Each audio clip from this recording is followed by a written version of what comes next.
Hello! Good afternoon! And this is Miriam. And ngayon ho ay August 3, 2024. And ngayon ho is foundation day ng Tacorong Sultan Kudarat dito sa amin yung pag-founding ng Tacorong, bago nag-city. Ang topic ho natin ngayon is yung aking, i-share ko lang itong aking itawag nating my Tabso journey. Yun ho ang ating topic. Ngayon ho is 1 year na. So meaning anniversary na ho yung ating operation. Yung operation ko ho sa Tabso. Yun ang ating topic. Bakit ho ako nagpatabso? Yan ho i-share ko bakit ho ako nagpatabso. Kasi ho, lumaki ho yung aking tiyan. Ako ho is na-confirm na meron ho akong mayuma August 2019. Yun ho ha. So yan ho, lahat yung bago ho ako nagpatabso, gilagay ko ho dito sa tawag dito, ating clear book. Itong aking makabal na clear book. Ito, gilagay ko talaga lahat kasi para alam na kung sino doon, ano talaga ang yung mga about list of laboratories and check-up. Paano ako bago ako nagpatabso. Yun ho. Kaya in case, baka hindi ko kasi alam kung anong nangyari noon. So, alam nila yung mga, basta gilagay ko lang kasi hindi ko man alam kung mamatay ba ako or mabuhay uli, mabuhay pa or ano. Yun ho. Diyan ho kasi ho, yung mayuma ko, yes, nagpatabso ako dahil sa mayuma ko. Yung aking mayuma is lumaki ng lumaki. Yung ito ha is share ko lang ito sa akin, hindi ko man i-share talaga lahat yung detail, is yung summary lang. Ang sabi, wala ho sana akong plan magpatabso, kaya lang lumaki yung tiyan ko na madami nagsabi manganak na daw ba ako. Yun ho. And then sabi ko, hindi ho ako buntis. Yung sa akin kasi is, akala ko lang kasi tumaba ho ako from payat to hanggat nag 64 kilos. Yun ho. Kaya yung 2002, nagpa-check up ako. Ano yun? Ito na, andito sa files. Bago pala ako, i-check natin ha. Yung first na laman na meron akong mayuma. First na laman na may mayuma ako is yung UTI ako last April 2019. Yun ho ha. So August ako nag-start dito, August 2018. So ngayon ho, kasi parang ihi ako ng ihi, and then yung sa palagi ko ihi every 15 minutes, yun, parang may pink na lumabas. So kinabahan ako. So nagpa-check up ako sa isang hospital dito sa amin. UTI lang ho talaga ang always ko ha na problema doon. So pagpa-check up ko is kinabahan din ng doktor kasi baka daw ang kidney. So and then pala nung time na yon, kasi pag ihi ko doon din may dugo din. Hindi pala kasi parang pagka next day nagrigla ako. To gigiturukan ako doon para makuan yung hindi dito sa may kuan ko sa may tawag nito yung dito banda sa likod mo sa may lubot. Anong lubot gani na ya? Basta mo na siya. Dito banda, basta dito banda giturukan ako dito yan. Tapos pagturok, hindi ko alam kung ano yung giturok no. So kinabahan din ng doktor, hindi na ako mag-comment. Hindi na ako mag-kuan ko sino na doktor ha. So gipakuan niya ako na i-check yung aking kidney, kaya baka daw may problema. And then pagka-check ng kidney, pagka next day April 2 ako nagpa-check up. Bigyan ako ng medicine, and then April 4 gi-ultrasound yung aking kidney. Okay ho ang aking kidney, normal, walang problema. Ang problema ang na-detect ni doktor, hindi ko na-check, is yung meron akong ito nakalagay pak. Ito kasi ayan nakalagay lahat may kan ha. Nakalagay na may mga update kasi pati yung mga medicine ko is may mga gisamari ko kasi lahat na mga nilalagay ko sa cellphone, and then mahilig ako sa yung tawag natin documentation. Yun, ha. So sa ultrasound, itong ultrasound na ito, nakalagay dito, normal impression, normal kidneys and urinary bladder by ultrasound. And then nakita nila uterine myoma. So meron daw akong incidentally there is a 10.3 by 11.2 cm hypoechoic mass seen on the postino, basta yun, urine area, yun ho, yun 10.9, so 10, ano yan, hindi ko alam kung 10 cm or 10, basta 10 mm, basta ganyan ha, 10 point, so malaki na yung naka 10 na. So yun, kada always, so ako 2019, hindi na ako nagka UTI ulit. So hinayaan ko lang yung aking mayuma. Yun pala yung sabi sa akin, madami ho nagsabi sa akin. And then yung mga doktor nila nagsabi din sa kanila, hindi lahat ha ng may mayuma is magpa-opera. Ang problema, magpa-opera ho tayo ng mayuma, basta't ho, ito number 1. Kung pag every regla mo is yung ang daming lumabas na dugo sa'yo na parang himatayin ka, please magpa-check up kayo, ha? And then yung kung magregla kayo na kunti lang ang lumabas, tapos kaagad magpa-check up kayo, yun, ha? And then yung may mga tawag yan, ano pa yung sabi nila, kung wala mang may mayuma, kung may na-detect kayo na may mayuma, then maliit lang, may iba ho is ginagamot na ngayon, madami na daw gamot. Ako hindi ho ako mahilig sa doktor. Sana yung ayaw ko nga sana talaga magpa-opera.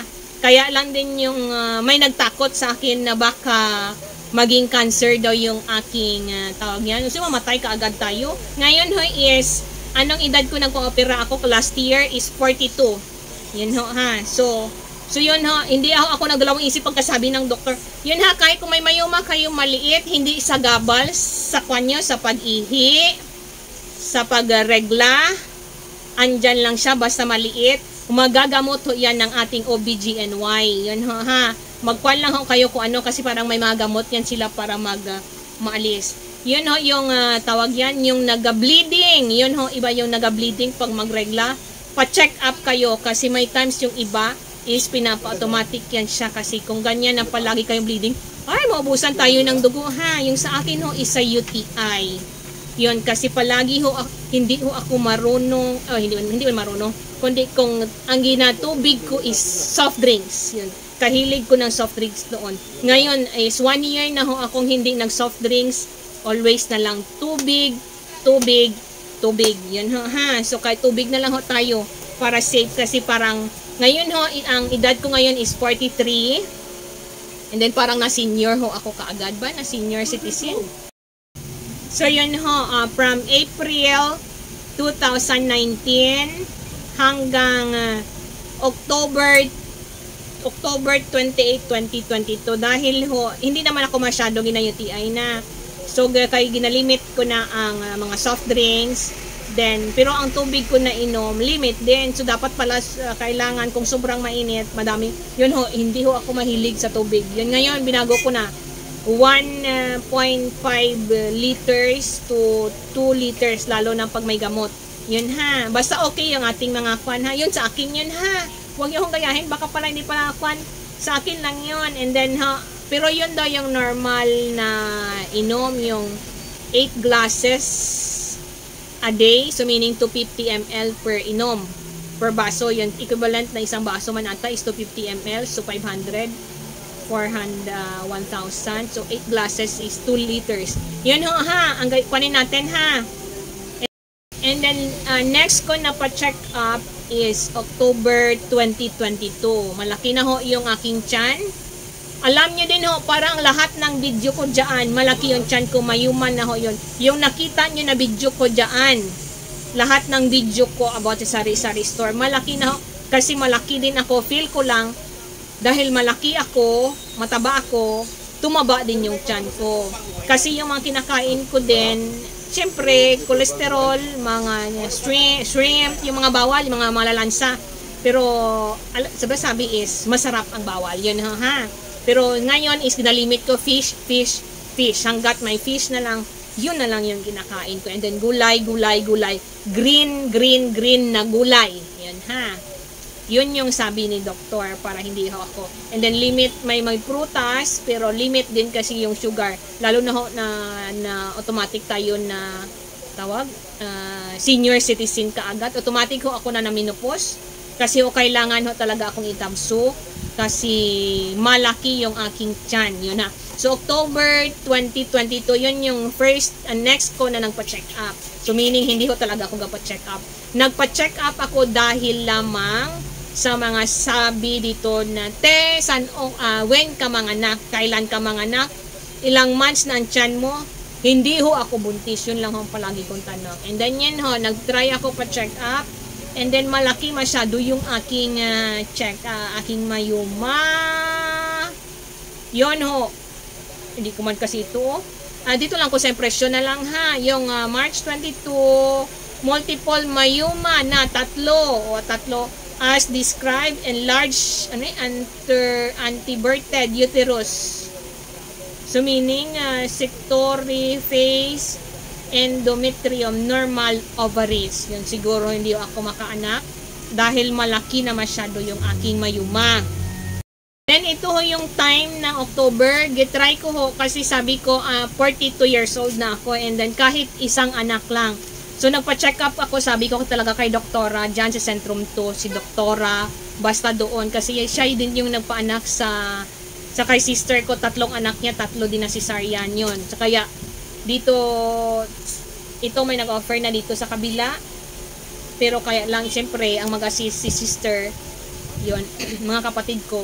So, doon tayo sa sanay na. Yun ho, kasi doon siya So, safe siya doon. So, parang pinakwa niya ako na, mas safe din ako na kung saan sila nahiyang. So, hinayaan ko na kasi, yung time na yun ho, baka naman kung ano no. So, yun. Ang una kong tanong noong na October 22 ha, yung nagpa-check up ako ng first na nakita na pag-check niya, uy, 3 na malaki, gusto niya sanang operahan noong October 22. Ang sabi ko lang, Doc, ayaw kong magpa-opera 2022. Sabi niya, kunin natin yan, pero Doc, okay lang. Nagtanong siya kung okay ba ang regla ko, ihi ko, and then okay lang. Sabi niya, pag automatic, naga-bleeding daw ba ako? Okay lang man, Doc. Pero may times na bleeding ho din ako.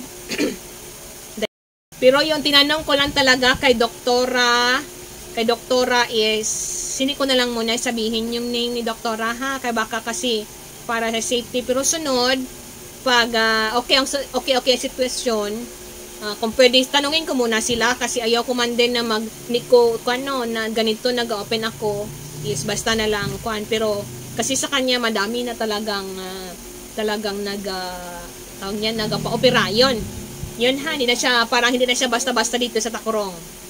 Yun so noong October 22, sinabihan ko, Doc, ang tanong ko lang, Doc, magkaanak ba ako? Then sabi niya, sinabihan niya, pinang kanya kaagad ako, hindi na. So yun, wala na akong magawa. So, hindi ko gusto magpa-check up, no? Magpa-check up, magpa-opera. Kaya lang din, next file, no? May mga nakalagay dyan, from October 2022 to April 10. Ayan, April 10, nag-UTI ako. And then, nag-self-medication, no? Taka-taka lang antibiotic. So, ayun, nag-self-medication, April 10. And then, noong April 10, nagka-kuan kasi itong aking partner, nagkasakit. Hindi man nagkasakit, bigla lang siya nagpayat. And then, so yun na, yung pagka-after ko ng UTI ng April 10, nag-self-medication. And then, kasi nagkasakit din ito siya nung March, na feel ko na parang nag-ihi-ihi. Yun ha, kasi bigla din siya naglaki. And then, yun, gipa-check up ko siya. April 15, yun nakita, taas ang sugar, taas ang cholesterol. And then, yun ho, nagreklamo siya bakit siya lang ang ipa-blood chem. So, ako dapat magpa-blood chem din. So noon, May 15, so siya is April 15. Ako May 15, nagpa-blood chem din ako. Yun, cholesterol na naman na nakita sa akin na mataas. So hindi pa ako naoperahan yan ha, nung April, ng May 15, 2023. Yun, ang mataas sa akin cholesterol. Tsaka uric, kasi ang cholesterol ko 227.7. So hindi siya normal, dapat daw is mga 175 to 200 lang sana. So yun no. So nag-jogging naman tayo. Ipakita ko lang yung mga video dyan sa punta na ha. Lagyan lang natin yung video ko, yung maliit pa ang tiyan ko, yung malaki yung tiyan ko. Makita nyo kung gaano kalaki. Makasabi talaga kayo na dapat talaga na operahan na.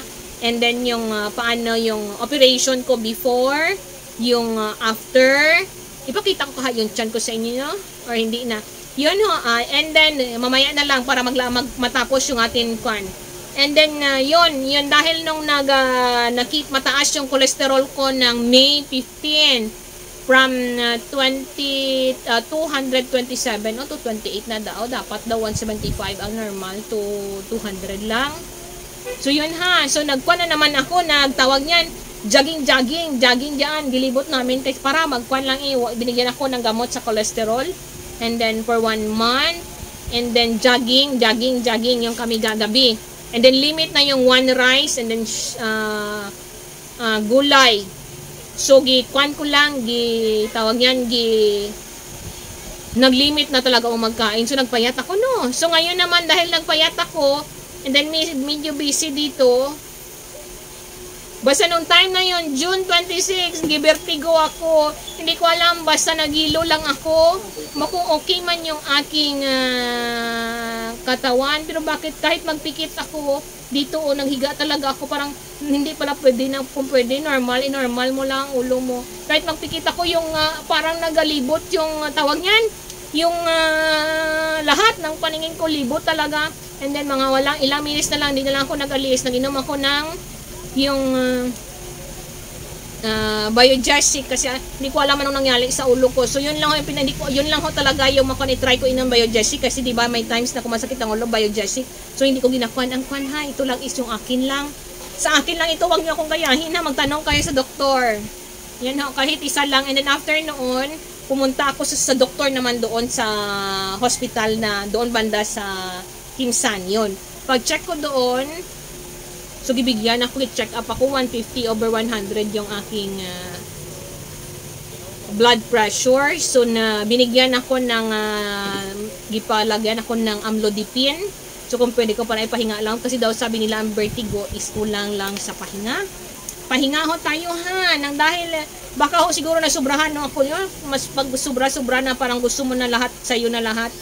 Na kan pala yun no, hindi kaya ng ating katawan. Yun ho, yun yung problema sa akin. Kasi gusto ko ako lahat din kaya gani hindi nagkuha ng kasama no. Buti na lang is kahit nung dati is hindi ko talaga ito pakuan, ako talaga lahat. Itong si partner ko, kaya lang pag after ng operation, yun napilitan na siya talaga kasi nagpahinga ako. And then ho yun ha, ano yun, kailan yun? June 26. June 26, gibigyan ho ako ng amlodipine, 5 mg yun, gipatry sa akin. Kung alam ko, sabi for 15 days. Kung alam ko lang na doon na pala mag-start ng amlodipine everyday na, wala ako nag-inom ay. Then kasi akala ko is gitry lang para ma-okay na. And then after ng 15 days, sinabihan ako ng doktor, Madam, nag-try ka naman yan. So, maintenance na kaagad. So, nag-maintenance. No, bakit ko sinabi ito? Kasi may kwan ito sa tabso ko mamaya ha. Noong July 15, continue July 15, nagpa-check up ulit ako ng cholesterol ko kasi 'di ba, tawag nito, kailan ko 'yun kanina, April ba 'yon? May 15, May, June, July. So nag-try ako ng pa-check sa cholesterol and uric. Gisabay ko na cholesterol and uric kasi July 15 nag-UTI ho ako. July 15 nag-UTI. And then after ng UTI is nagpa-check up na lang. Dito July 15 sinabihan ako ni doktora doon naman ang ospital. Dami akong ospital na pinuntahan no. Pagpa-check up po, pagpakita urinalysis, nakita ni doktor yung babaeng matanda na siya. Siya din yung may-ari ng ospital doon, na doktor din. Yun ho, sinabihan niya ako na ipa-check up, kasi check niya yung parang doktor siya ng general doctor, parang sa cardio siya nalaman ko. Sinabi ko din niya about sa amlodipine, blood pressure. So, sinabi niya, pag-check niya, nakita niya yung tiyan ko. Yun siya yung nagsabi, tinakot ako. Alam ko, langga, ano yung tiyan mo? Kumay-umay yan, dok. Baka sa sunod ha, madaganan niya mga kidney mo. Baka ma-dialysis ka yung mga kan mo dyan. Mga ano yan, mga organs. Ginanon talaga ako ba? Pero yan siya, wala siyang asawa na doktor.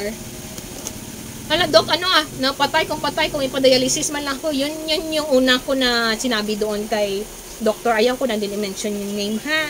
So, after noon, napa-check up po ako kaagad. July 15, 2023 yun ha, UTI, yung pa-blood chem. And then, July 19, ilang days kasi tinakot gani ako. So, nagpa-check up naman ako diri.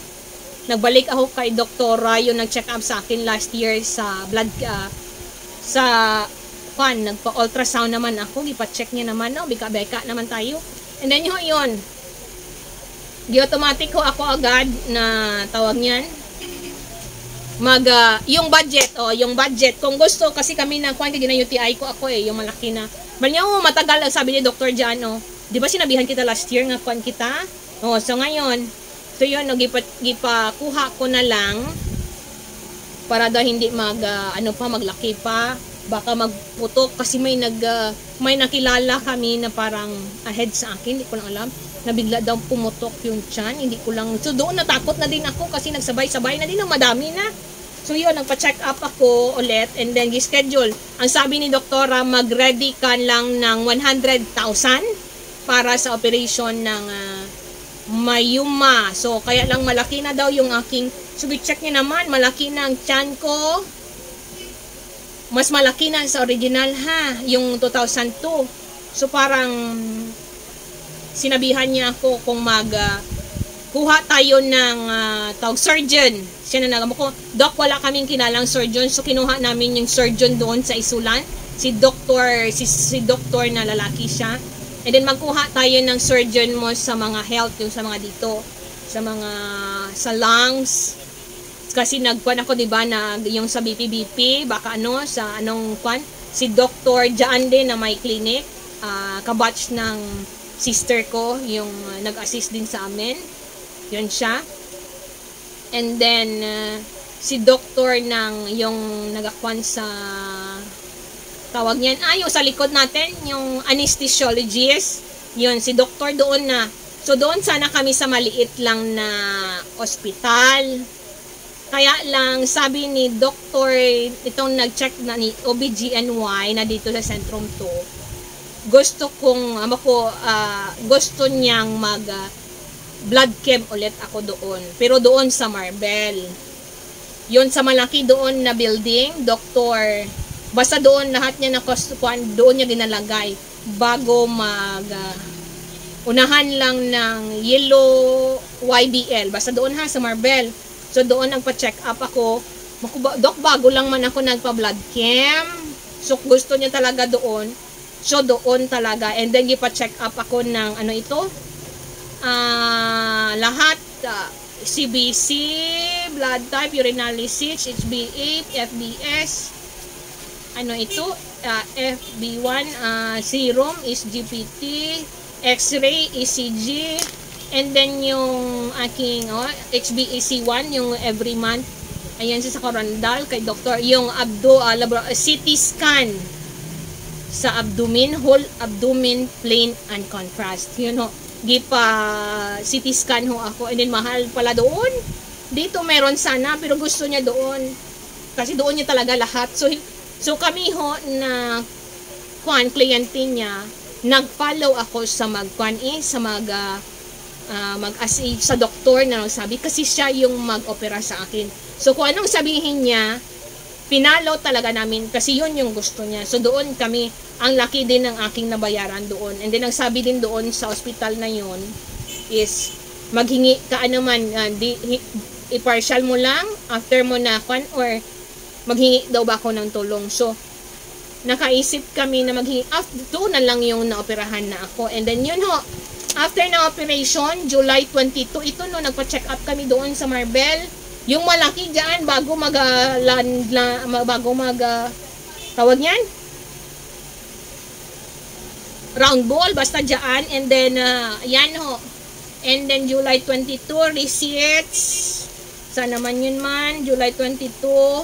And then, katakot man pala magpa-ultrasound with whole abdomen and contrast. Parang, mamatay man ako sa kasi sorry.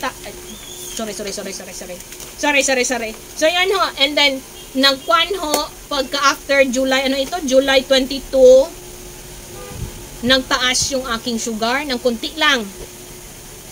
So, pinaulit ako, anong ginawakan ko daw? Amakudok, wala naman, pero nagkain kasi ako ng tawag ng grapes. Bawal pala yan sa kwano. Sa mga, yan ho ha, limit lang ho tayo magkain ng grapes ha. Kung pwedeng kainin lang natin is 3 pieces lang ho per day. Hindi ho 1 kilo ha. Kasi yung sugar natin, makudok yun laman, 10 to 15 pieces per day lang. Ayun, nagreklamo. So, limit ko. All green ha. All green lang talaga. Sabi niya, all green na gulay. So, yun lang. All green na gulay. And then, fish. Or, yun lang talaga. So, yun lang ho. And then, after noon, sinabihan ako ng doktor niyan, ni doktor dito sa Sentrum 2 ha, ito nagmag-opera sa akin. Hindi tayo dito sa maliit na ospital, hindi kita dito operahan sa maliit na ospital. Doon tayo sa malaki, papuntang Yellow Village, yun, may malaki doon. Kasi doon, in case anong problema, safe ka kasi andoon lahat ng ating mga tawag yan, mga equipment. Kung ano-anong mangyari daw sa akin. So, yun ho, ako, kung patay din ako no. Basta yun yung nasa isip ko noon. And then, yun, nagpunta din kami doon sa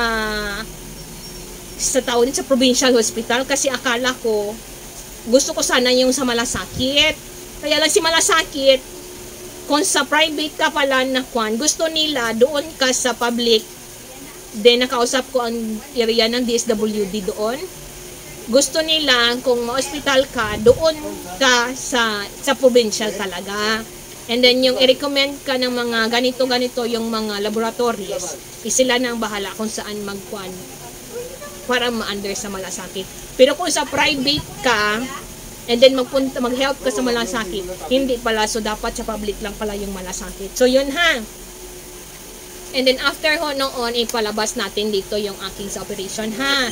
And then yun ho,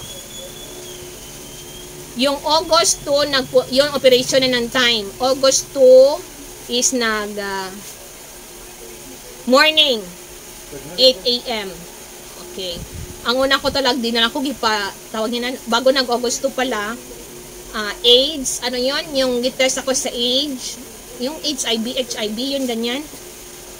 COVID, kung ma-COVID man ko, ng time na yon ha, hindi ako magpakwano, kaya baka malaki, times 3. And then, ano pa yun, basta lahat ng gikwan, gitry talaga. And then yun ho, anong oras ako gikwanan, alas 8 kami nagpunta doon.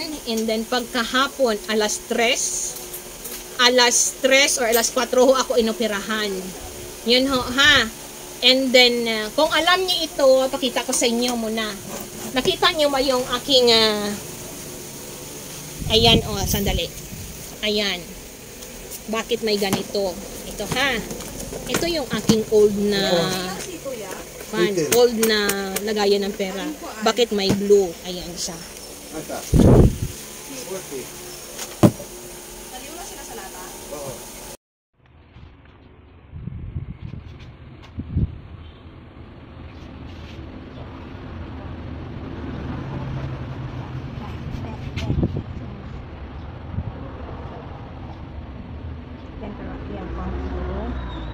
Ngayon, mga kanapalibot na ito.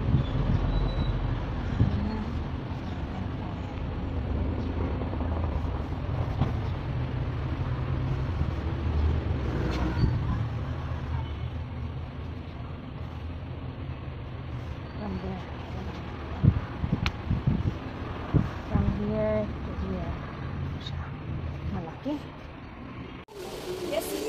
ang kuwan lang sini ang tiyan ko, no? Dito, pero mita nga daan, busok. Or pataaso lang ni akon panty po, ng highway. Ay, mas lala akong busog ka, no? Magdugay na.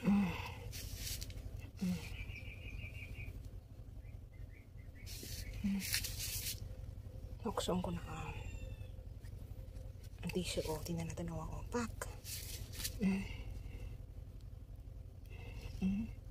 Dalay-lay. Magdugay, masexy na siya.